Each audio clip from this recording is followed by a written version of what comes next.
Madame, monsieur, bonjour, bienvenue. C'est le premier bloc du dimanche, pourquoi pas. On joue tous les jours au hockey sur glace dans le cadre des playoffs. On ne voit pas pourquoi on n'aurait pas un premier bloc également en dehors du mardi. Et je pense que Christian Pontier et Laurent Perroton seront d'accord avec moi. On va en profiter pour parler encore un petit peu plus précisément des demi-finales de ce championnat de Suisse 2023-24 qui est absolument passionnant. Bonjour, messieurs. Salut Lucas. Bonjour.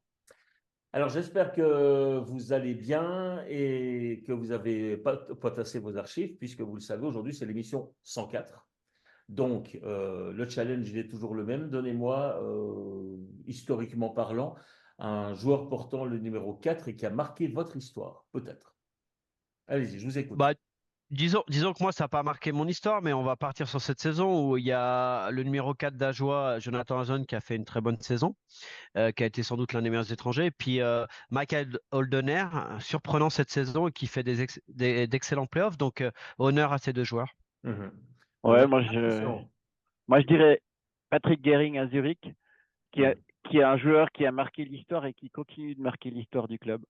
Ouais. Future légende. Bon, moi, je vais encore une fois renforcer mon image, mais tant pis, moi, je vais aller prendre dans les. Je suis assez vintage, comme vous le savez, donc je vais aller chercher du côté de Fribourg encore une fois. Numéro 4, Christian Hofstetter, qui trône sous le toit de la patinoire, qui fait partie des quelques joueurs de Gauthieron qui ont donc vu leur numéro retiré du lot de maillot d'Olivier Sugnot, qui, au passage, vous le savez, doit vivre une fin de saison un petit peu compliquée aussi, le chef matériel de Gauthieron qui va prendre sa retraite. Voilà, ça c'était pour. D'ailleurs, Sunio, tiens, on pourrait l'inviter une fois parce que je pense qu'il aura des choses à nous raconter, même si ce qui se dit parfois dans les vestiaires reste dans le vestiaire, mais là, il pourrait y avoir prescription sur un certain nombre de choses. Il Voilà. n'a pas prévu d'écrire un bouquin, rassure-moi. Je ne sais pas, bah, je sais pas. Pourquoi pas. En tout cas, bah, tiens, si Olivier nous entend, l'invitation est lancée pour participer prochainement à un premier bloc. On a envie de discuter un petit peu avec lui de toutes ces années passées à. Non, je faisais allusion au Canadien de Montréal et au scandale qui était Ah, avec. d'accord, ok. Bon, Laurent, aujourd'hui on n'a pas de questions d'auditeurs, mais on va laisser une petite place quand même au sourire, si j'ose dire, parce que vous nous aviez raconté, il faudra peut-être quand même la résumer rapidement pour ceux qui n'étaient pas Ouais, avec nous la je vais la semaine passée, résumer. mais il y a des développements sur votre histoire venant du championnat de France avec à la base un club qui vous contacte pour reprendre l'équipe. Allez, racontez-moi la suite. Exactement. Exactement, bah, c'est le HC Mont-Blanc qui était dans la poule de relégation. Donc, en fait, il y a eu d'abord un premier licenciement du coach Rémi Perronard. Rapidement, hein. On a contacté plusieurs entraîneurs. Tout le monde a refusé finalement. Euh, Rémi Perronard commence les play-outs, perd les deux premiers matchs. Finalement, on le licencie. On met un ancien joueur à la tête qui s'appelle Étienne Cros. Rémi Perronard doit venir avant chaque match parce qu'il a les documents officiels, les papiers pour signer les feuilles de match. Finalement, lors de l'acte 5, dans un match très important dans le derby à Morzine, le coach fin du deuxième tiers, Étienne Cros, se fait expulser. Donc Rémi Perronard, en perdant 3-2 contre Morzine, match très important, Rémi Perronard reprend la barre et finalement l'emporte 4-3. Mais finalement, sur le match décisif contre Valenciennes pour la relégation, Rémi Perronard doit reprendre la barre une nouvelle fois parce que Étienne Cros est suspendu. Et ce match est vraiment atypique parce qu'il se retrouve contre la personne qui s'appelle Romain Savoine, l'entraîneur de Valenciennes, qui va prendre sa place l'année d'après. Donc, en fait, je reviens sur la corporation des entraîneurs. Donc, on s'était quitté avec le match décisif entre l'HC Mont-Blanc et Valenciennes qui a eu lieu le mardi 2 avril pour le maintien de première division. Un nouvel élément est arrivé avec une victoire de 5-0 pour Valenciennes sur tapis vert contre Brest dans la poule de relégation parce que le club brestois n'avait pas aligné assez de joueurs français sur la feuille de match. Donc, petit bilan avant le dernier match décisif des deux rencontres dans un nouveau classement. Brest 19 points, Mont-Blanc 16 points. Valenciennes, qui avait 13 points, se retrouve à 16 points. Ça a enlevé 3 points à Morzine, à Brest, vous me suivez toujours, et Morzine, 14 points. Début de la rencontre du Mont-Blanc-Valenciennes à 19h30. Début de la rencontre Brest-Morzine à 20h, donc pas à la même heure. Qu'est-ce que c'est À C'est incroyable. 21h15, à 21h15, Morzine mène 2-5 à Brest. Mont-Blanc perd 2-1 contre Valenciennes. Mont-Blanc est relégué. À 22h, Morzine l'emporte à Brest 3-7. Morzine est maintenu avec 17 points. À 22h, Montblanc gagne 5-2 contre Valenciennes. Montblanc est maintenu avec 19 points et prend la première place du classement grâce au goal average devant Brest, 19 points. Troisième, Morzine, 17 points et relégué Valenciennes avec 16 points. Rémi Perronard, l'entraîneur licencié, réintégré, relicencié puis réintégré après l'exclusion du nouveau coach et sa suspension, coach le match décisif. Le gagne contre son successeur Romain Sadouane qui part avec une relégation et qui arrive dans un club maintenu. Bravo Rémi, premier de la poule et objectif maintien réalisé. Bravo à tous. Incroyable. C'est hallucinant quand on arrive à ce genre de choses. J'ai envie de vous dire que ça n'arrive qu'en France, des trucs pareils. Laurent, je suis désolé, hein. Oui, ben, c'est vraiment, à chaque fois dans le vestiaire avec mon équipe, on en rigole, mais en plus, il y a Richard Emonetto qui est dans ce club-là, qui a été rappelé durant la saison, qui n'a pas pu jouer les playoffs parce qu'il n'avait pas assez de matchs. Il est arrivé au match et on lui a annoncé le règlement avant le match. Enfin, c'était vraiment une saison chaotique, mais finalement, moi, l'image que je garde de ça, c'est qu'à la fin, il y a des joueurs qui arrêtent, il y a le public qui salue tout le monde. Et avec le public, la personne la plus décriée, Rémi Perronard, est en train d'être ovationné. Donc, c'est vraiment un métier de malade, le métier d'entraîneur. Absolument. Merci encore une fois pour cette anecdote. Puisqu'on parle de France, il nous écoute sans doute, même s'il est au soleil, sous le soleil de Palma de Majorque depuis aujourd'hui. On va souhaiter la bienvenue dans l'équipe à Théo Gagnage, le nouveau Frenchie de l'équipe qui nous tiendra un petit peu plus souvent au courant, notamment de la Ligue Magnus en nous réalisant quelques vidéos et quelques petits commentaires. Oui, Laurent. Attention, monsieur Ducaro, au quota, hein. Là, vous allez avoir Ça y est, on va encore me dire que des- j'engage les un- frontaliers, c'est ça quoi. c'est ça, Euh, mais, exactement. Il y a les Mains Bleus qui va faire une enquête, là. Attention à ça. mais surtout qu'on nous a annoncé qu'au niveau de la rédaction de Planète Hockey, on aurait maintenant un envoyé spécial en Belgique. Oui, il paraît Euh, aussi, mais On attend des news du hockey on est en belge, oui. plein en finale. Bah, devinez où je suis. On est en pleine finale du championnat de Belgique. On vous en parlera un de ces jours peut-être. Bon, messieurs, voilà, ça c'était pour le côté anecdotique de l'émission. On va commencer avec nos casques d'or et casques de plomb. Qui veut commencer? Levez le doigt puisque je vous vois en vidéo. Allez, vas-y, on y va, Christian. Ok. Alors moi, mon casque d'or, je vais le donner, mais il y aura un bis parce que c'est comme ça, voilà. Moi, je le donne à Nathan Marchand pour son interview d'après-match hier soir. Parce que alors, si il y a un gars qui a le droit d'être frustré hier soir, c'est bien lui, parce qu'il met un goal valable annulé par un arbitre, enfin par une décision arbitrale, qui est juste en fait. Mais vous avez entendu ce qu'il dit? J'ai pas entendu de je suis dégoûté, blabla, rien du tout. Il a juste dit bah, c'est le jeu, c'est à nous de trouver une solution. Ma foi, ce goal, il était valable, mais ma foi, selon le règlement, ils ont dû l'annuler, c'est normal. Mais pas l'ombre d'une frustration. Je veux dire, je pense qu'il est très frustré, mais en tout cas, il ne l'a pas montré. Et j'ai trouvé ça un peu grand seigneur parce que, après, on parlera du match, mais vu ce qui s'est passé hier soir, j'ai trouvé Nathan Marchand remarquable et très fair-play. Et puis, alors, je lui ai dit que j'avais un bis. Bah, je le donne à Damien Ria parce que lui aussi, il a enfin enlevé le singe qu'il avait sur le dos. Et il met un goal fondamental et capital à un moment hyper important. Et Dieu sait s'il est important avec un grand Berat Playoff parce qu'il n'y avait pas de place pour marquer. Donc franchement, respect. Et puis je pense qu'il a fait le plus grand bien à son équipe et à lui-même. Donc Damien Ria en bis. D'accord. Voilà donc pour le casque d'Orbis de Christian Ponty. Laurent.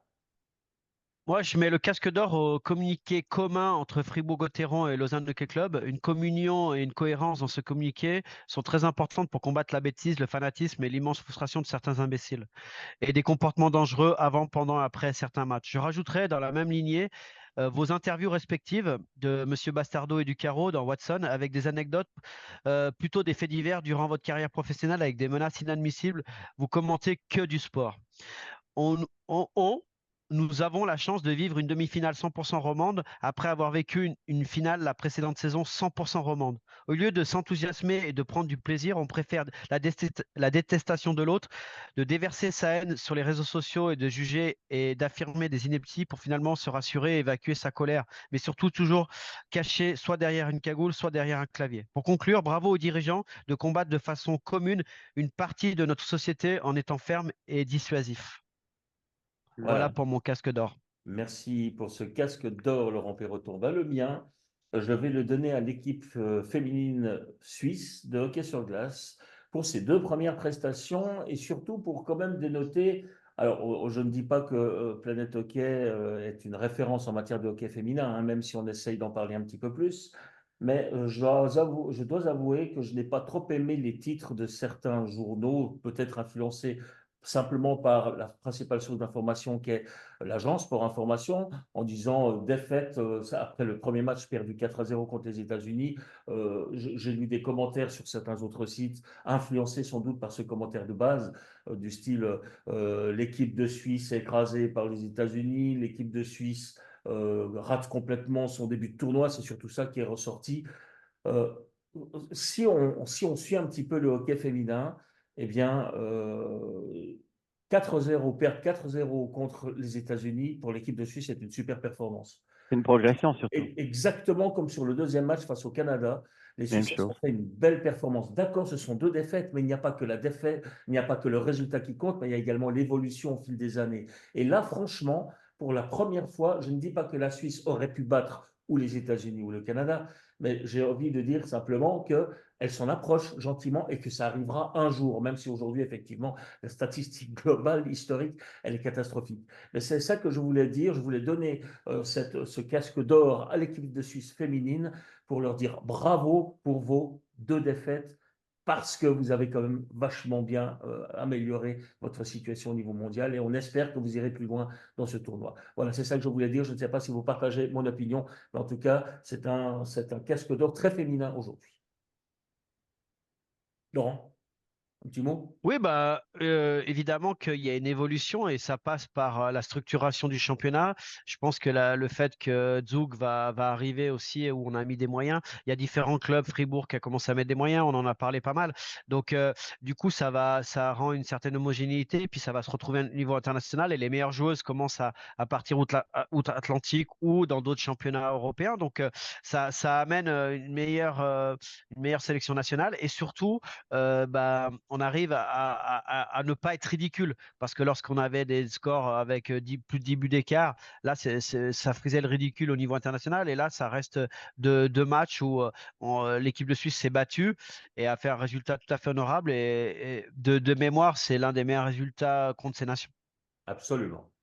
Absolument. C'est même le meilleur résultat contre ces nations parce qu'il y a encore un monde d'écart théoriquement entre les États-Unis et le Canada. Ça sera peut-être même difficile si les deux équipes devaient être appelées à s'affronter encore une fois, à réaliser une telle performance. Mais en tout cas, pour la première fois, on a le sentiment que l'équipe de Suisse n'était pas complètement hors du match après le premier tiers-temps. Elle a pu même jouer sa chance jusqu'au bout.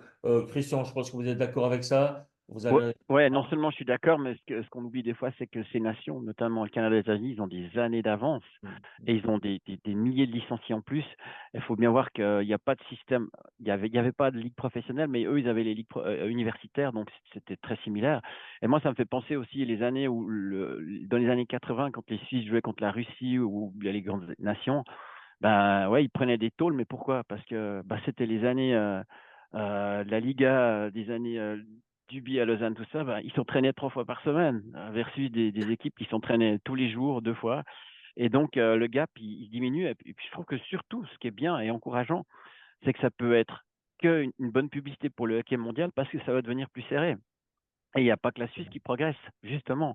Les Suédois progressent, les Tchèques progressent. Et je veux Les dire, Tchèques, c'est impressionnant. ouais, ouais, ouais. Ouais, non, c'est exactement. Donc, ce que je veux dire, c'est que c'est aussi un peu comme le foot féminin. Ça devient beaucoup plus intéressant parce que c'est plus serré, parce qu'il y a un nivellement vers le haut. Et ce nivellement vers le haut, il se fait aussi parce que, comme l'a dit Laurent, les meilleures joueuses partent ailleurs, la ligue se renforce en Suisse, les moyens augmentent, la visibilité, enfin, c'est un tout. Et je pense que c'est vrai que c'est un gros encouragement. À l'époque, un peu comme d'ailleurs au hockey suisse et puis même au foot, hein, c'était toujours le gardien qui était la meilleure joueuse ou meilleur joueur. Parce qu'évidemment, il y avait des tonnes de boulot. Et puis, bah, Florence Schelling, c'était un bon exemple. Mais elle venait d'où? Elle jouait déjà aux États-Unis. Donc, Mhm. ouais, je pense que c'est un gros pas en avant. Et puis, c'est très encourageant. Et tant mieux. Absolument. Puisqu'on vous a avec nous, Christian, vous enchaînez avec votre casque de plomb. Ouais. Alors, moi, mon casque de plomb, je vais le mettre simplement, et c'est pas à charge, mais je le mets en manque de communication suite au but refusé par l'arbitre hier soir à Fribourg, et je sais qu'il y peut rien. Mais voilà, comme l'a dit un excellent consultant hier soir, dont je me souviens plus du nom sur les Blancs Bleus, ben voilà, si on donnait aux arbitres les moyens de communiquer, eh ben on éviterait d'avoir des jets de bouteilles, des machins, parce que d'un autre côté, c'est très ambigu. On montre un goal valable sur un écran géant, mais il y a l'arbitre qui se coule la tête. Il sait très bien pourquoi, mais il peut pas prendre le micro. Des fois, on se dit, mais il faudrait juste qu'il prenne le micro du speaker et puis qu'il dise, voilà, le but est annulé parce que le règlement explique que et tout aurait été très clair. D'ailleurs, les premiers à finalement l'avoir accepté, même s'ils avaient les boules, c'était les joueurs, parce qu'ils savent très bien qu'une fois que l'arbitre a sifflé, tu peux pas revenir en arrière. Mais voilà, encore une fois de plus, les gens qui ne savent pas ou qui n'ont pas les informations, ils peuvent pas le comprendre. Et indirectement, oui, il y a une erreur d'arbitre, mais derrière, ils peuvent pas récupérer leur erreur parce qu'on leur donne pas les moyens, comme à chaque fois. Laurent. Moi, je suis un peu dans la même lignée, donc mon casse de plomb aux instances disciplinaires et au corps arbitral. Évidemment, le manque de moyens, le manque de communication. Hein, quand on voit dans les autres sports, ils ont un micro et puis ils peuvent expliquer. Même j'ai vu ça dans le football portugais. Maintenant, ils expliquent un petit peu les décisions. Donc, le manque de formation, de valorisation amène des débordements et finalement monte notre sport de façon négative au regard du grand public. Parce que hier, ce qu'on retient du match, c'est l'erreur d'arbitrage. Et du coup, quelqu'un qui connaît pas le hockey, il voit toujours des choses négatives. Commençons par le PSO et les décisions. Je ne comprends pas que l'on mette à Almon, oui, sur la faute de Barandung, mais surtout en comparaison avec Young sur ce mets-là, 3 matchs et du coup Almond 5 matchs. Une décision communiquée 5 jours après les faits, alors qu'on le communique d'autres décisions plus rapprochées dans le temps. Donc ça met aussi dans la tête des gens quand tu prends une décision longue, alors qu'il y a des décisions qui arrivent plus vite, qui sont dans le temps plus rapprochées, ça met de l'agacement et on a l'impression qu'on n'est pas juste avec tout le monde. La ligne est dramatique, incohérente et l'impression de différence de traitement s'amplifie. Revenons à l'arbitrage, le manque de moyens et le manque de qualité. Prenons la demi-finale romande. Premier match, hors-jeu compliqué de Julien Sprunger. Tout le monde a dit oui, il y a goal, il n'y a pas goal. Caméra sur les lignes bleues résolu. Goal annulé sur déviation sur Rochette, là où il y a Berra qui a sa main dans le dos sur le poteau. Goal line technologie. On aurait été voir ça, on aurait pu savoir s'il y avait goal ou pas. Donc avec peut-être un expert dans une cabine avec la VAR rappelle l'arbitre et voilà. Match 2. Pareil, la VAR rappelle l'arbitre pour le premier goal et le surnombre du LHC. Ça change quand même la donne au niveau du match. Et moi, peu importe. Match 3, goal annulé avec un coup de sifflet trop rapide des arbitres. Allez à la vidéo, constatez l'erreur humaine, micro-explication du règlement, comme disait Christian, et de la décision. Et là, il n'y a plus de problème. Il faut vraiment améliorer les points énumérés en professionnalisant les choses sur tous les domaines, parce que le fossé entre la qualité du jeu et les personnes qui jugent s'agrandit de jour en jour, ainsi que la frustration des clubs dans leur ensemble. Donc, je parle des fans, des dirigeants, des entraîneurs, des joueurs, etc. Maintenant, du coup, c'est un vrai problème et c'est un casque de plomb dans son ensemble en fait. Ce que je veux dire par là, c'est que on met pas les gens dans les meilleures conditions.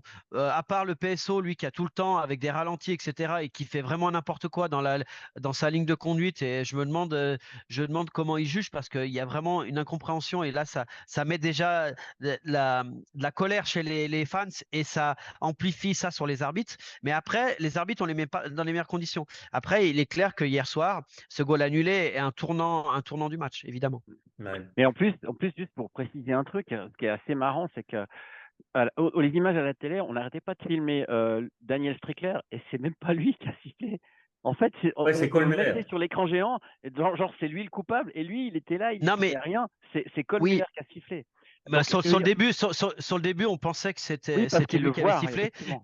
mais c'est surtout que je comprends pas que l'autre arbitre siffle alors que Il tu le voit as pas. un arbitre qui est sur la ligne, C'est mieux qui est situé. là, qui est proche du filet, et c'est celui qui est à l'opposé qui siffle. Donc là, ouais, c'est une faute qui a beaucoup de conséquences. Et pour l'instant, il y a deux décisions litigieuses, mais voilà, comme dit souvent Stéphane Rochette sur le plateau de MySport, c'est la loi de la moyenne. Ouais. On avait vu Voilà. aussi des difficultés d'arbitrage en défaveur de Lausanne Hockey Club. Là, c'est en leur faveur. Ma foi, ça fait partie des playoffs, mais on reviendra sur le match. Il y a d'autres paramètres qui ont fait la défaite de Fribourg. Ouais. Ouais. Mais en plus, ce qui est drôle, c'est que finalement, Strickler, lui, il fait le signe avec les mains qui a goal annulé, mais il le fait parce que son collègue a signé. Et les gens, ils pensent que c'est lui qui prend la décision. Et du coup, c'est fou, hein, comme ça peut être le gars, c'est le responsable, alors que lui, c'est le premier à être désolé, il a très bien vu ce qui se passe. Mais s'il avait pu communiquer, ben, Non, c'est pas. Voilà. Ben, en fait, vous défleurez complètement mon casque de plomb parce que, outre tout ce que vous avez pu dire sur la situation,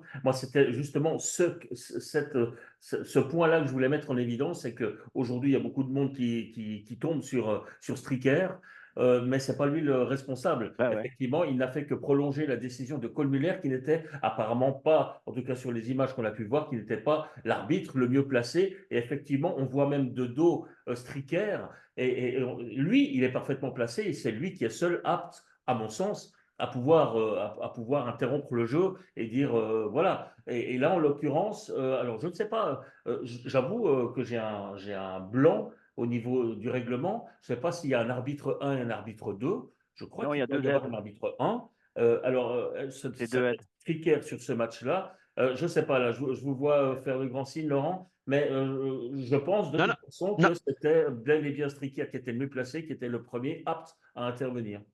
Voilà. Il y a deux aides. Chacun peut prendre les décisions qu'il veut. Ils peuvent en discuter. Des fois, ils discutent même avec les juges de ligne. Son Mais en cercle, fait, ouais. c'est un problème de règlement. C'est-à-dire qu'à partir du moment où il y a le coup de sifflet, on peut estimer du côté de Lausanne avec si tu posais, tu faisais coach challenge, on pouvait imaginer qu'il y avait eu le coup de sifflet et que ça a perturbé le gardien, notamment, qui s'est arrêté de jouer puisqu'il y avait coup de sifflet. Et donc, du coup, quand Marchand récupère le puck et la glisse habilement au fond du filet, ben, Hughes aurait pu dire ben, moi, j'ai arrêté de jouer parce qu'il y a eu le coup de sifflet. Donc, du coup, le règlement fait qu'ils étaient obligés d'annuler le goal. Absolument. Ouais, d'ailleurs, j'ajoute une dernière chose. Vous savez qu'en NBA, après les matchs, quand il y a des heures d'arbitrage, les arbitres ont genre 45 minutes pour annoncer, on est désolé. Donc, c'est une partie du règlement qui permet justement pour la bonne Calmé. compréhension et l'éducation des gens, de dire, ben voilà, écoutez, ce soir, exactement comme quand le PSO en NHL explique les décisions suite à une blessure, un joueur, ils expliquent, blablabla, ben, la même chose, en NBA, les arbitres disent, voilà, ce soir, l'arbitre XY a commis une erreur selon le règlement, blablabla, et puis tout est clair. Et là, il n'y a pas ça, et c'est un peu dommage. Hurliman, lorsqu'il y avait eu le match Ouais. Genève-Fribourg, il s'était excusé aussi pour une même situation où il y avait un coup de sifflet trop rapide. Ouais, Voilà. mais sauf que en fait, il s'était un peu fait taper sur les doigts par le corps arbitral, rappelez-vous. Ouais, C'est un exactement. paradoxe, hein. Ouais. Ben voilà, messieurs. Enfin, en tout Exactement. cas, ben, on a mis en évidence aussi ce dernier point, même si ben voilà, le règlement a été appliqué à la lettre et même s'il dessert Fribourg-Gotteron, là, les arbitres, ils ont eu raison de maintenir leur décision. On ne revient pas en arrière suite à un coup de sifflet dans les circonstances qui sont arrivées donc hier à la BCF Arena. Et ce n'est pas Stricker qu'il faut montrer du doigt, même s'il n'y a personne à montrer du doigt, c'est bel et bien Kohlmüller, effectivement, qui a déclenché cette mini-polémique. Voilà, messieurs, nous avons fait le tour de nos casques. On va enchaîner directement avec le match star, le match vedette de cette troisième ronde de demi-finale, acte 3 de demi-finale de play-off.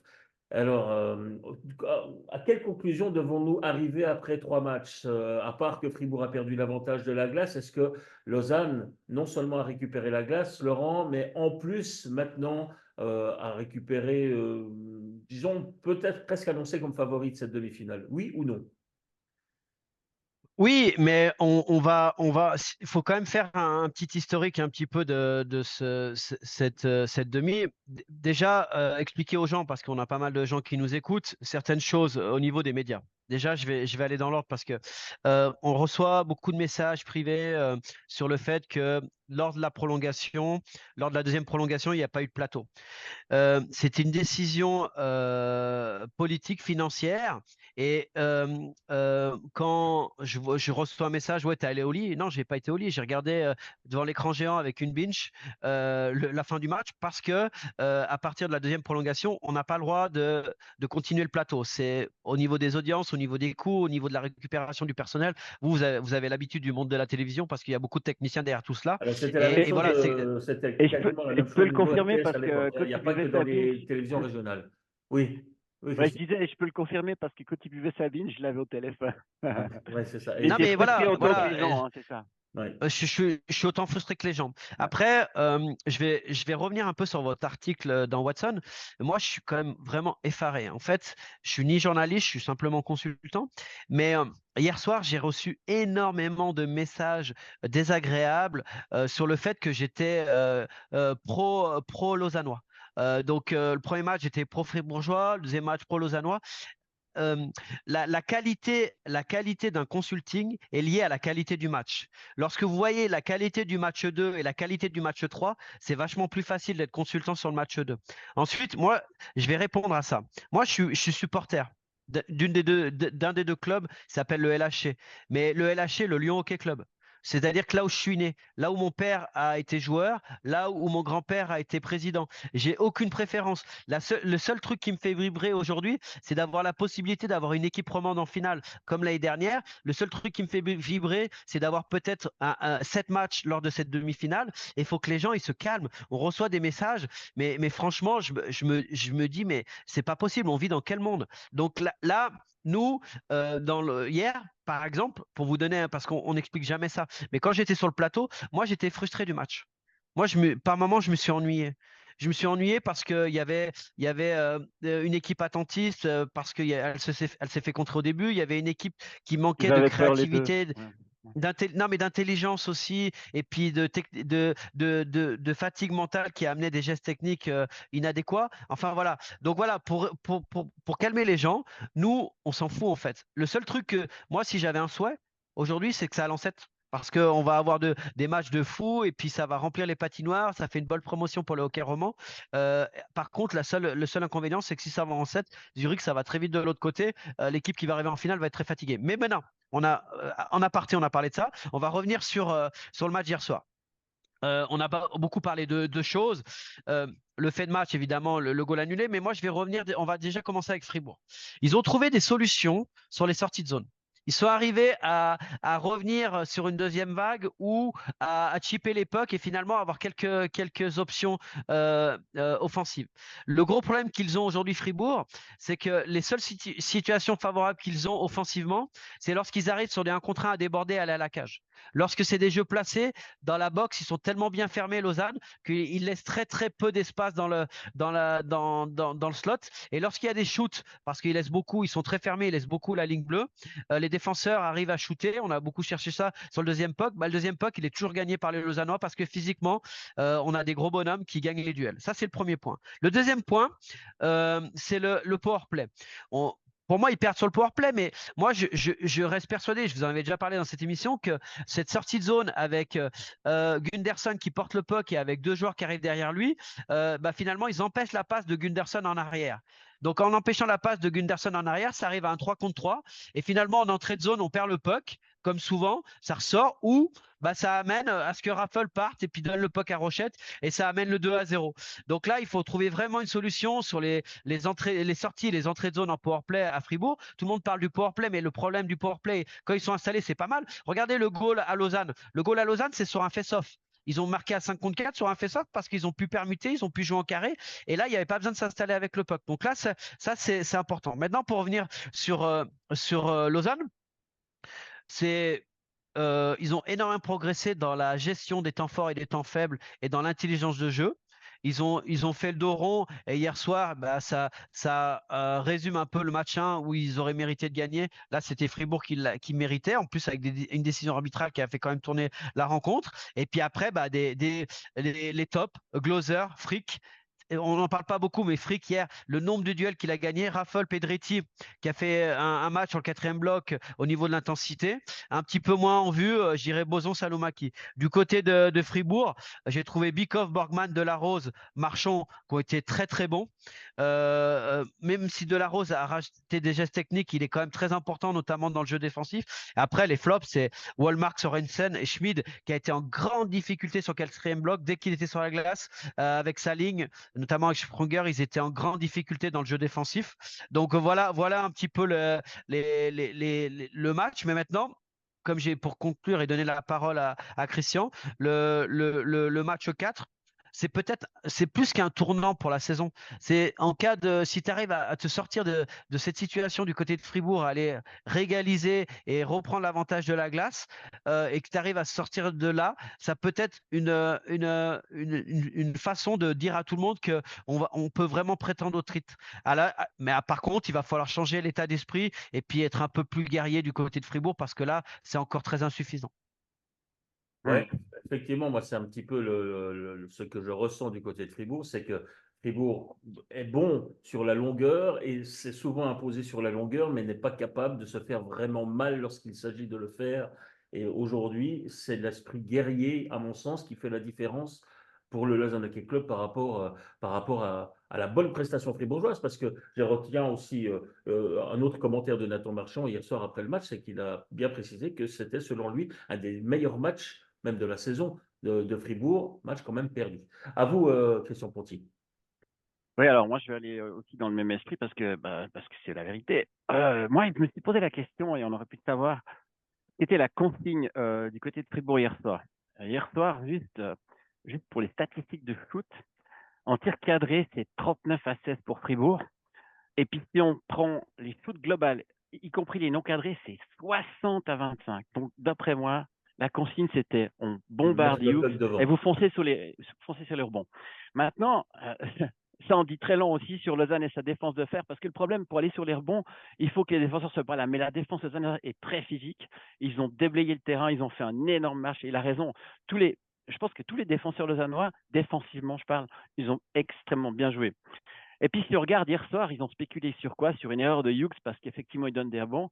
Il fait une erreur et il a les dieux qui est avec lui, parce qu'ils annulent le goal. Et parce que là, il donne un mauvais rebond, et c'est là que Marchand, justement, marque ce goal. Donc, quelque part, ouais, d'une certaine manière, il y avait une consigne qui a été respectée. Après, moi, je pense que c'est ce que Laurent disait, mais c'est la Fribourg, ils n'y arrivent plus en power play. Ils n'arrivent plus à l'installer. Walmark n'est plus Walmark.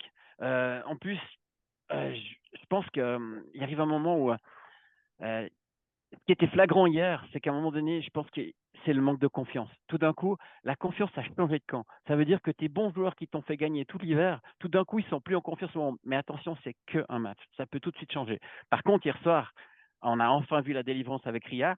Il y avait un raffle, mais alors,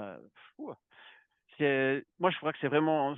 Déjà, Raphaël, je pense qu'il est rentré dans la tête de Dido. Je pense qu'il n'y a pas beaucoup de gens qui ont réussi à le faire. Mais sa carte qu'il lui a mis, Dido, c'est plus Dido non plus. Et je pense que Raphaël y est pour beaucoup. Je parle même pas de son boulot sur l'action du goal de Rochette. Il fait un démarrage fulgurant. Il laisse tout le monde parfait. C'est un gars qui a été blessé les 3 quarts de la saison. C'est une bête de travail. Ça se voit. Il a un mental d'acier. Et je pense que, voilà, pour moi, je peux me tromper, mais je pense que je suis pas dans la vérité. Il influe extrêmement, enfin, il est très influent sur le reste de l'équipe. Et donc, ouais, je pense que si on regarde les statistiques pures, je te laisse, je vais encore 2 secondes, Laurent. Si on regarde les Non, mais statistiques, ouais, juste ce raffle, je voudrais juste rajouter, c'est lui qui a aussi sorti de la série Nussbaumer, hein, et qui exact, était le j'allais le meilleur dire, joueur de. c'est ma Ah, suite, excuse-moi. exactement. Alors. Ok, Et même pardon. chose. Et en fait, voilà, Raffle, il sait faire un truc que pas beaucoup de gens savent faire. Je parle toujours, j'aime bien faire des comparatifs dans un autre sport. Maldini était le meilleur défenseur du monde et il faisait quasiment pas de faute. C'était ça sa force. Et ben, je pense qu'il a un petit côté comme ça. Il fait des charges, mais il se prend pas d'images de suspension parce qu'elles sont correctes, elles sont dures. Et il est juste. Et en fait, je vois Dido, il s'est pris une sonnée, mais d'habitude, il aurait gueulé, il serait allé. Mais je pense qu'il a un peu peur. Je pense que parce que c'est vraiment un monstre. Donc voilà, comme a dit très bien hier soir un consultant qui était hier soir sur les Monts Bleus, Laurent a dit Lausanne a fait le dos rond. Et c'est vrai, mais ils l'ont fait intelligemment, très intelligemment. Et quelque part, c'est terrible, mais on le sentait arriver. Parce que quand tu loupes autant d'occasions, il y a un moment où tu vas être puni. Alors, je parlais de Raphaël, mais qu'est-ce qu'il faut dire de Damien Ria et puis avec le relais qu'il fera avec Fuchs, c'est juste incroyable. Et je vous dis un truc, les statistiques par rapport au gardien, on peut dire que Berra, mais non, Berra, il a fait un bon match, mais il met le goal dans un trou de souris. Je pense que 10 shoots, il va peut-être le mettre une fois sur 10, tout va bien. Bah, c'était hier soir, au bon moment, et c'est très bon pour Lausanne parce qu'effectivement, ils ont besoin de Ria. Et je dirais encore une dernière chose, j'ai regardé les temps de jeu en défense. Donc, des Borgman, Gunderson, Diaz. Borgman, c'est 24-36, Gunderson 24-04, Diaz 20-20. De l'autre côté, Bourtour au jeu de Diaz. Dius 24-45, Pilote 23-43, Glauser 21-58. Mais et il y a un mais, parce qu'il ne faut pas oublier que cette série, elle dure déjà depuis très longtemps. Et on parle du 3e match, mais en fait, il y en a eu 4, puisqu'il y a eu 2 matchs en 1 à Lausanne. Hein. Donc, au niveau de la fatigue, regardez la profondeur des remplaçants. D'un côté, à Lausanne, il y a Ugly, Kovac, Alpala, Thévo Memeto, Fourer. Et de l'autre côté, il y a Gallet, Grégoire, Nicolet, Janet, Rod. Si cette série, elle dure, attention, Lausanne a plus de profondeur. Et pour l'instant, c'est pour ça que je pense que le match de lundi va être capital pour Fribourg. Parce que si tu ne tournes pas la série, c'est clair que là, ça va être hyper compliqué.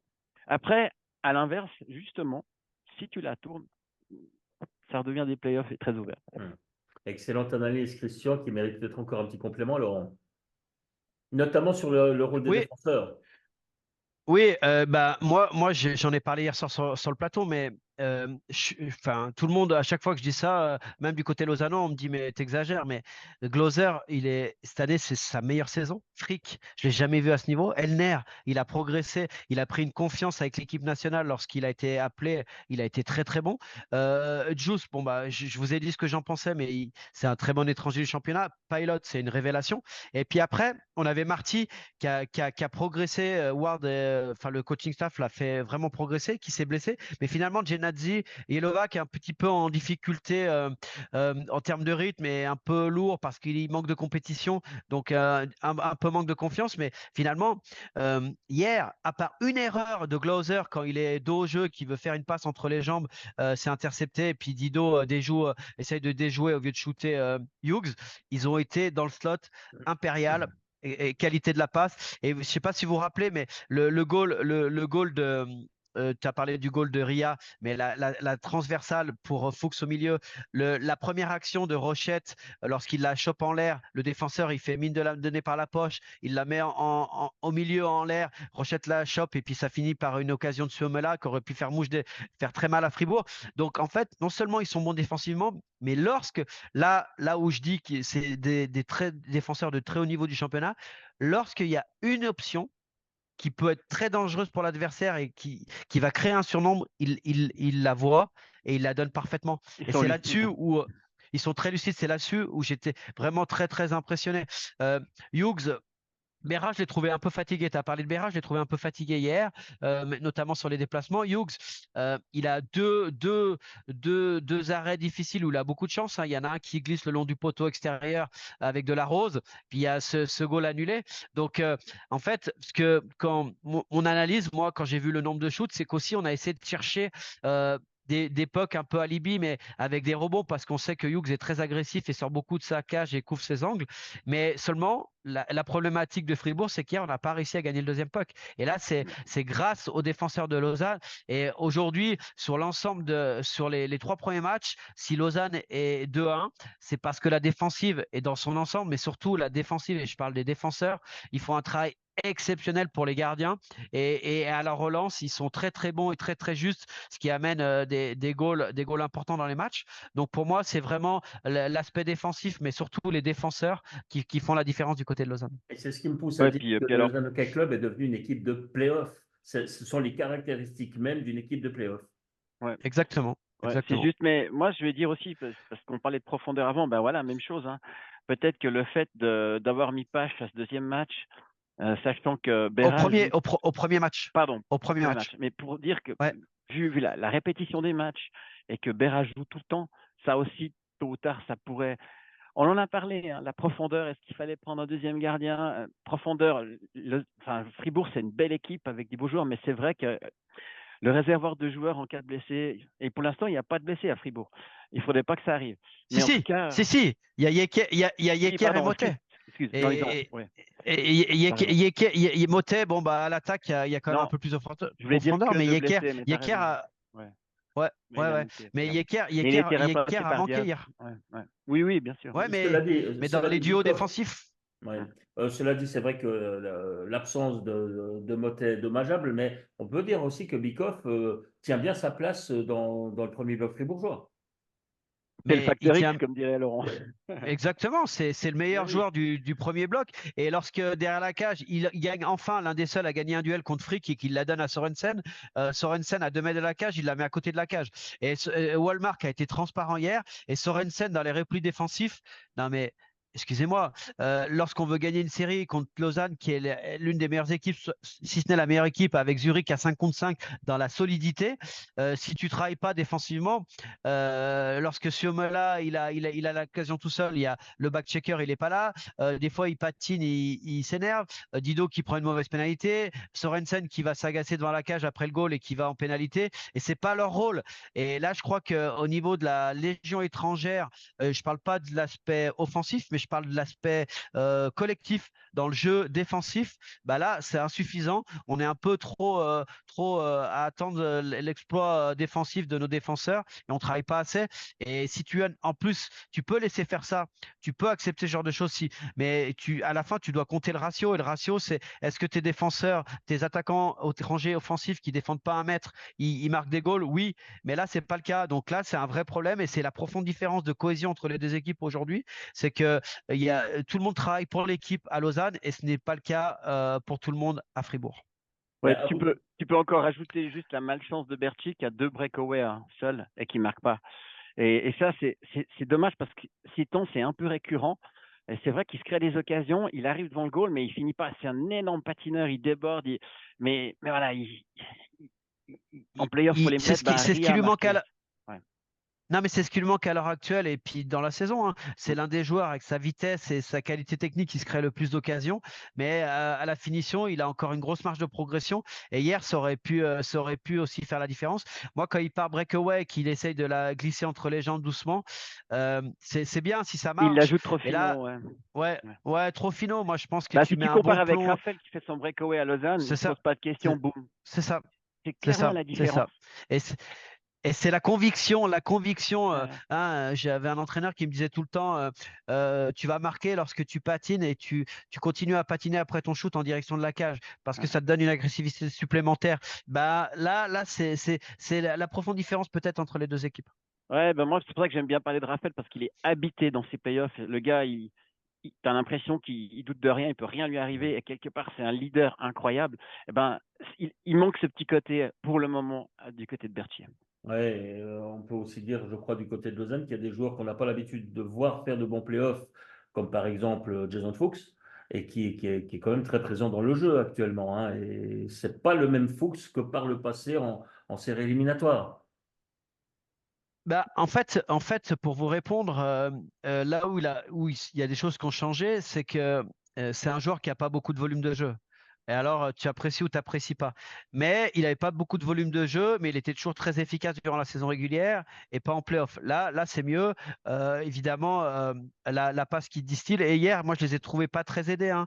Salomaki, voilà, j'ai compris le choix de Salomaki parce que ça allait être un match où tu allais défendre parce que tu es à Fribourg et tu sais que leur offensive, et c'est un mec qui est une peste, hein, et en box-play qui est très bon. Donc, tu te dis, avec l'avantage de la glace, tu vas peut-être jouer plus en box-play. On est une équipe pas très disciplinée, donc il apporte en box-play, ce qui n'est pas le cas de Kovacs. Mais offensivement, Kovacs avait bien fini, avait amené ce goal décisif. Donc voilà, c'est un choix complètement compréhensible. Mais le fait d'alterner, j'ai l'impression qu'ils n'arrivent pas à se mettre dans la série, dans les playoffs entre Salomaki et Kovacs. Ça, c'est un vrai problème. Mais ma foi, je crois que c'est un petit peu comme les gardiens, on en avait beaucoup parlé. Il y a la profondeur te permet de faire des choix selon l'adversaire, selon le moment de la série. Voilà, mais pour revenir à Fuchs, pour l'instant, il amène la passe décisive sur l'acte 3 et il met le goal vainqueur sur l'acte 2. Donc, c'est le facteur X offensivement qui fait que Lausanne a 2 points aujourd'hui dans la série. Ouais, puis juste quand même dire un mot parce on n'a pas beaucoup parlé, mais Rochette est en train de faire des Allez, trucs Rochette. plutôt bien pendant ses playoffs. Parce qu'il a l'air de rien, ouais, on peut dire qu'il a un beau service, mais regardez son positionnement sur la passe de Ah, il lui Raffel. montre. Il est exactement, il est juste. En plus, ça c'est le côté sympa avec Rochette, c'est que c'est pur, c'est propre, c'est très esthétique et ça fait très mal. Ça fait très mal. Bon, messieurs, pour conclure cette page concernant ce match, enfin cette série Fribourg-Lausanne, on a beaucoup mis en évidence les qualités lausannoises. Aujourd'hui, vous êtes un petit peu à la place de Christian Dubé. Vous avez quand même un banc très court à tous les niveaux. Euh, Qu'est-ce qu'il faut faire? Changer l'état d'esprit, changer la mentalité, mais ça, c'est compliqué d'un match à l'autre. Qu'est-ce qu'il reste comme solution à Dubé maintenant pour faire rebondir cette série? Bon, il y avait Yeker qui avait le maillot distinctif et moi, je partirais à 8. Je partirais à 8 parce que de temps en temps, de faire jouer les défenseurs, Seiler, Dufner, Suter, finalement, même si Suter était un peu en dedans, ils font quand même le job défensif et ça permet de reposer les autres. Et Gunderson et Borgman, ils sont très utilisés.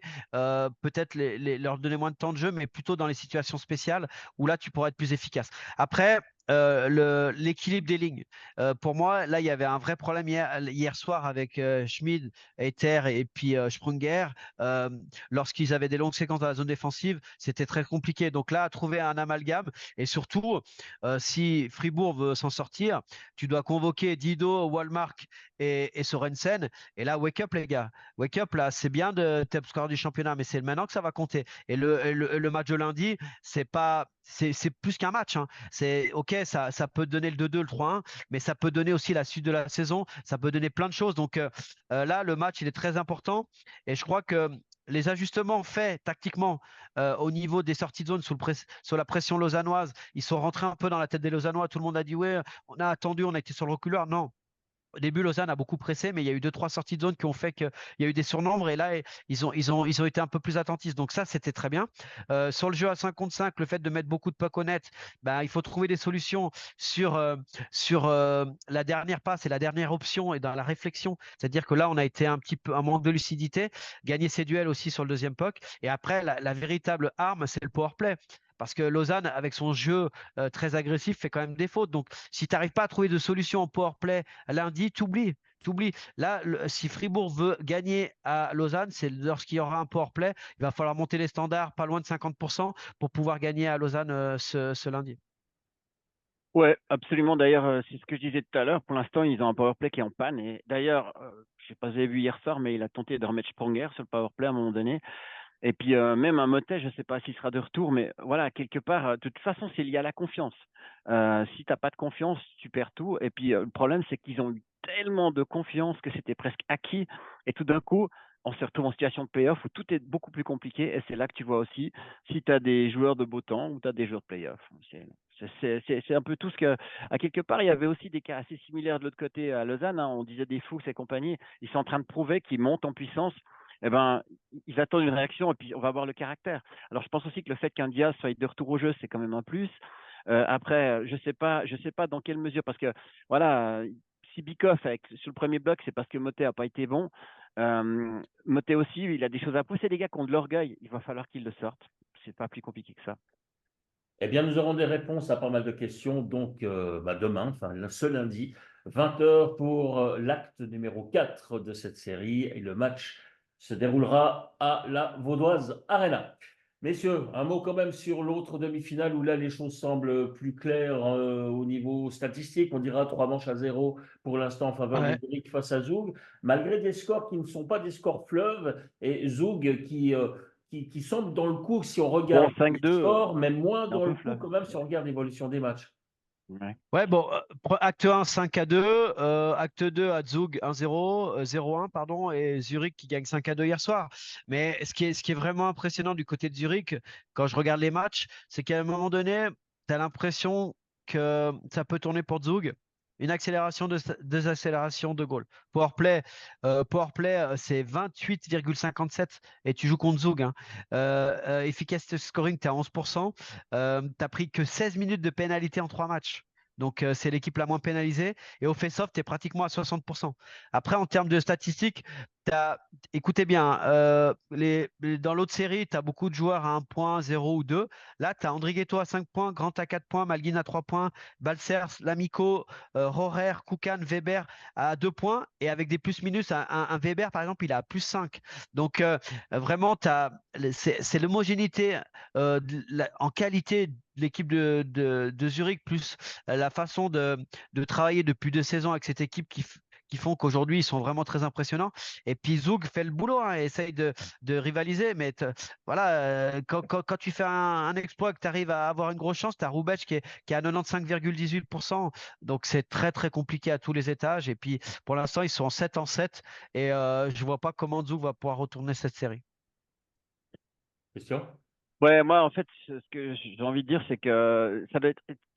ça doit être un casse-tête pour Stangnes parce que cette équipe, elle a pas de point faible. J'ai envie de dire, le seul point faible qu'elle a, c'est si son gardien devait se blesser, voilà, derrière, c'est un peu moins fort.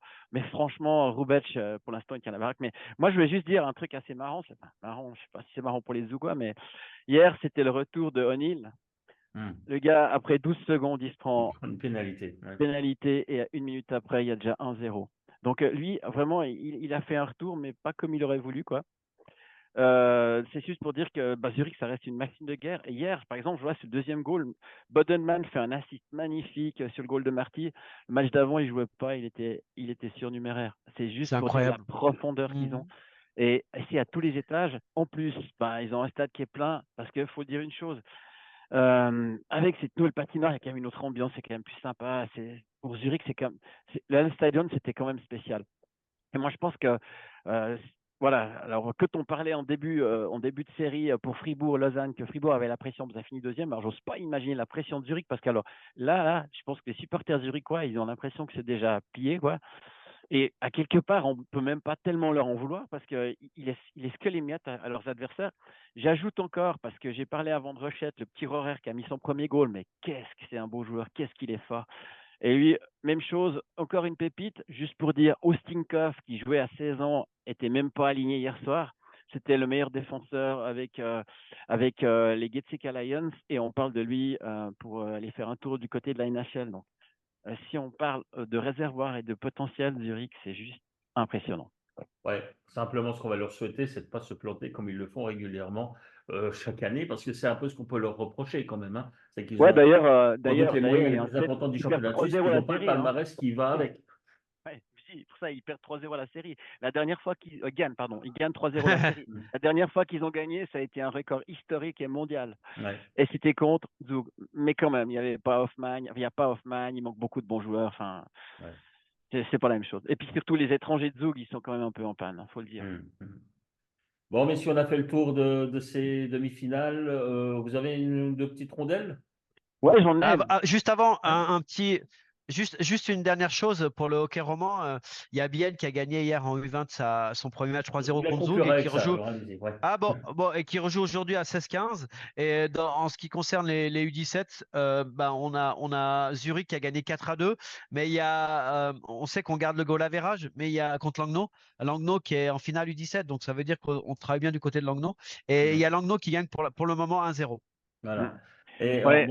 bonne information. Oui, je voulais aussi dire un petit mot sur les U20 parce que là, en fait, c'est en best of two. Hein, c'est en match aller-retour la confrontation entre Bienne et Zug dans cette finale des U20 élites. Et Bienne est finalement une victoire du titre. Hein, donc bravo. Et puis, on va aussi relever, puisqu'on est roman, la troisième place de Fribourg-Gotteron dans le championnat U20, puisque les Fribourgeois ont gagné 4-3 contre Ambri Piotta dans le match unique pour la troisième place. Donc finalement, ce championnat U20, c'est là où on voit que d'une année à l'autre, tout peut changer. Hein. Et c'est là que c'est l'année un peu des romans avec Bienne et Fribourg qui se retrouvent sur le podium de toute façon. Voilà, merci pour cette remarque. Alors allons-y avec les rondelles. Ouais, avant les rondelles, j'en ai une qu'il fallait quand même pas passer sous silence, pardon. C'est la reconduction du contrat pour 3 ans de Robert Mayer du côté de Genève. Ça veut dire aussi qu'ils vont Genève va refaire confiance à un duo de gardiens suisses. Donc, je trouve ça très bien pour le hockey suisse. Et deux, ça veut dire ils miseront sur des étrangers en attaque. Ça ne veut pas dire que si ça ne va pas, ils ne vont pas aller chercher un gardien étranger. Mais en tout cas, ils repartent pour 3 ans avec Robert Mayer. Et puis, quelque part, il avait un droit à l'erreur après ce qu'il a fait l'année passée. Il a été bon sur le match contre Bienne à la fin. Mais enfin, voilà, 3 ans pour Robert Mayer avec des clous. Laurent?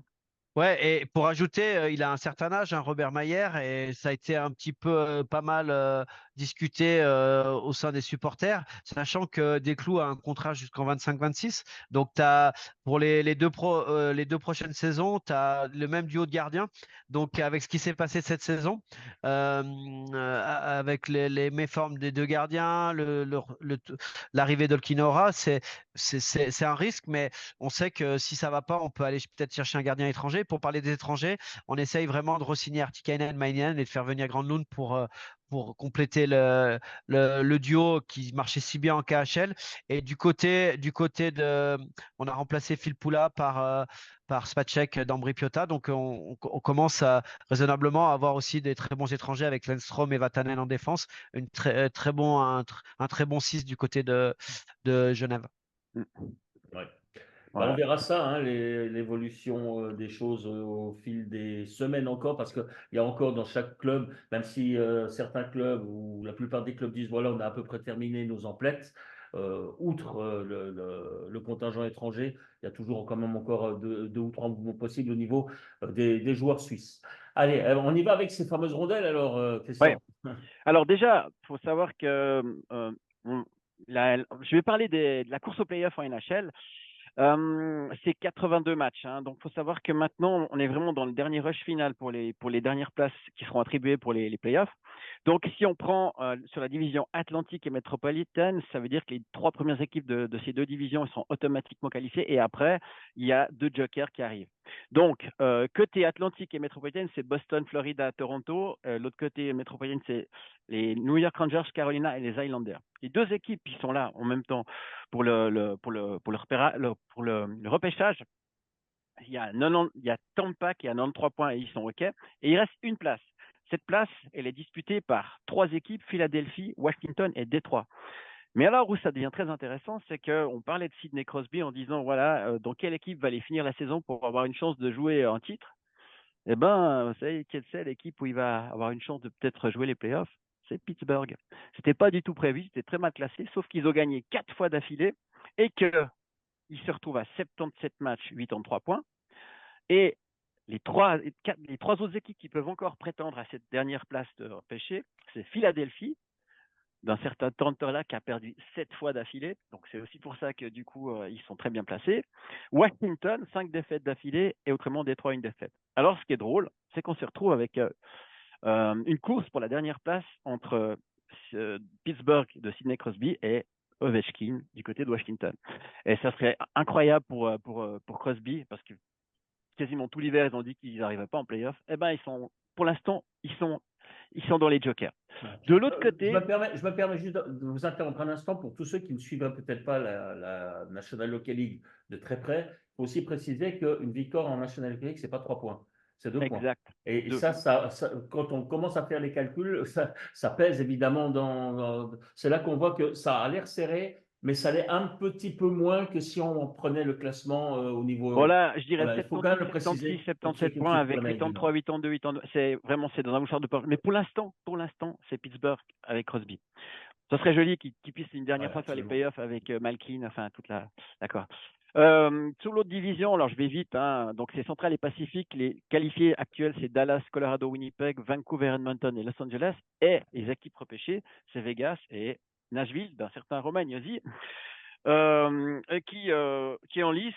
Bon, enfin, pour un gars qui fait toujours une saison assez moyenne, donc il est en lice pour le Trophée Norris. Donc, pour ceux qui ne savent pas, le Trophée Norris, c'est le meilleur défenseur de NHL, donc du monde. Et puis, il est avec un certain Makar, qui a 25 ans, Quinn Hughes, 24 ans, et autrement Victor Edman de Toronto à 33 ans. Et comme c'est parti, il a quand même pas mal de chances d'être, en tout cas, dans les finalistes, ça c'est sûr, et puis voire de le gagner. Donc, je dis ça, je dis rien. Maintenant, Ah, si il se retrouve il comme avec Makar lorsqu'il a gagné il y a 2 ans, c'était face à ouais, Makar. Et c'est ça. Mais c'est juste voilà. pour dire qu'il est en train presque à lui tout seul de qualifier Nashville parce Ouais, que eux c'est fait, hein, il donc fait tout. on le verra pas, mon Dieu. Ouais. Mais si je disais que si vous cherchez le nouveau Federer du hockey suisse, ben il est pas loin, c'est lui. Puis c'est pour rien enlever à Odermatt au ski. Après, je vais quand même dire que de l'autre côté, Fiala a fait un match avec nous, un point, un goal, et il vient de passer la barre des 70 points. Du coup, il rejoint un autre Suisse. Ah bah tiens, c'est un certain Romagnosi, 77 points. Je dis ça, je dis rien. C'est juste pour dire que Fiala, qui fait une excellente saison à 70 points, est exceptionnel, mais Yosi en a juste 77. Voilà, voilà, juste pour savoir à quel point Yosi est en train de faire une saison digne d'éloge. Et puis, pour en finir, New Jersey a gagné hier soir 4-3 avec un goal de Nico Hischier, c'est son 26e. Mais pour ils espèrent avoir une place en playoff, ils doivent gagner leur dernier match et surtout espérer que leurs adversaires directs n'en gagnent pas. Donc, autant dire que c'est très mal barré et qu'on le verra certainement aux mondiaux avec Timo Meyer en grande forme. S'ils viennent. Sylvain, ouais, mais moi je pense qu'il va venir. Hum. Moi je pense qu'il va venir, Timo Meyer. On verra ça. Laurent, c'est bon? Non, non, C'est c'est bon? bon. Il a été très complet, comme à son habitude. Ah oui, et puis taquin aussi, un petit peu. Ok. Ah, Bon, mais Et bon, puis il a un tic de langage. Je dis ça, je dis rien. Et il a pris cette expression à Steve Huard, donc fais gaffe quand même, ouais, Christian. ouais. ouais, Bon, c'est il faut vrai. que j'arrête de lui Mais moi parler j'aimais bien biologique parce Steve, que... il manque. Bon, messieurs, Il nous manque merci. beaucoup. Il nous manque beaucoup. Merci encore une On le salue fois. s'il nous écoute. Merci encore une fois de vous être mis au travail un dimanche cette fois-ci, mais c'est vrai que le hockey, à un certain moment de l'année, c'est 7 jours sur 7 et dans la vie de certains, comme Laurent Perroton, c'est 24 heures sur 24. Pour Christian Ponty, allez, 20 heures sur 24. Non, mais moi dimanche je vais à l'église normalement, alors Ouais, j'ai c'est pas une ça, bah, c'est les exception. 4 heures où vous vous recueillez. En tout cas, merci encore une fois d'avoir participé et on va se Et retrouver je dois vous laisser parce que j'ai le poulet. Vous savez que chez le nous, hein, poulet c'est du poulet dimanche. frites le dimanche. Poulet Ouais, du c'est dimanche, ça. donc il est en train de cramer là. Laurent, si tu veux aller aux mondiaux, c'est poulet salade, pas de frites. Ok, c'est vrai, c'est vrai. C'est vrai, c'est vrai. Bon, merci messieurs. N'oubliez pas Merci que beaucoup. le hockey sur glace, c'est bien, le hockey sur place, c'est mieux. C'est Et mieux. vive le hockey Lundi là. roman, qui est beaucoup mieux que le hockey désert. Aïe, aïe, Voilà. aïe, aïe, aïe. Ouais, il vaut mieux se taire parce que là, vous allez dire une grosse bêtise Non, et j'ai dit quand direz on quoi, passe au ou quoi. confessionnal. Merci en tout cas et on se retrouve évidemment mardi pour l'édition 105 du premier bloc. Merci encore une fois d'avoir participé. Merci à toutes et à tous de nous avoir écoutés et à la semaine prochaine. Bye bye. Bye bye. Bye. Bye bye.